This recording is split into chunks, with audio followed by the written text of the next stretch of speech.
not just because he's been there for a long time, but also because his blood was at the time was the only defense that we thought we had. You know what I'm saying? Like once we found out his blood kills those things, oh man, My like blood is your blood now, yeah, motherfucker. yeah. But it makes him special.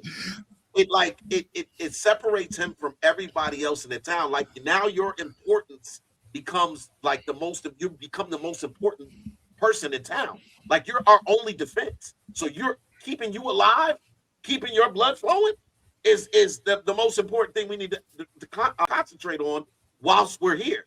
So for me, when he cried in his son's arms, that was him That was so real. just finally giving up and just letting his emotions totally flood. And because for think about it, throughout that whole episode we saw a ferocity, a furious nature after he came out of that hole. After he came out of that hole and Kenny was like, hey, he was like, he yelled at Kenny. I was like, oh shit, you about to fuck Kenny up. Kenny, like you like my play son, you ain't my real son. Think I put these paws on you, you gonna know what's up. So like I felt that in that moment. I felt that. I was like, Kenny, hey, that like there's a line that we should cross sometimes. And so when you see him snap into these moments, that's why I had to ask Nathan, like, yo, when y'all are seeing Harold crash out like this on set, like is everybody like, all right, let him cook, just stand back because you don't want none of that.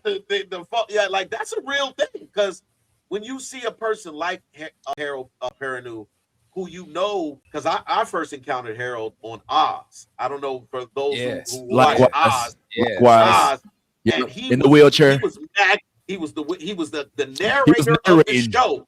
He was the narrator of the show. Also played in the show. Also and he was phenomenal. He was phenomenal. Yes. So I already knew this what we was working with, but this is 20, 30 years later, and he done had some acting jobs since then. So he's only better is what I'm saying.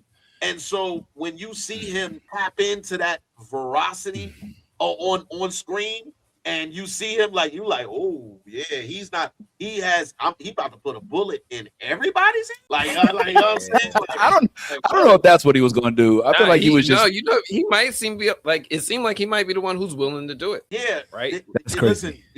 Listen. First of all, Vince, the man who controls the shells controls the shots.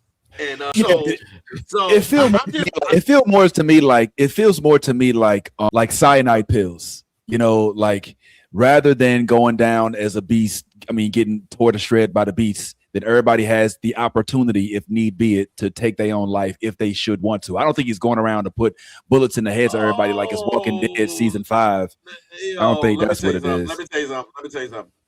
That man went in there and asked how many people in the town. When he found out so they could hold on a second. Let me because you're missing. You're adding your opinion, and I'm adding the facts. The facts are, oh my God. He said, hold on, time out. I'm just saying. He said, I refuse to watch everybody get torn up in the town. I'd rather do this than watch everybody. That wasn't giving nobody no choice.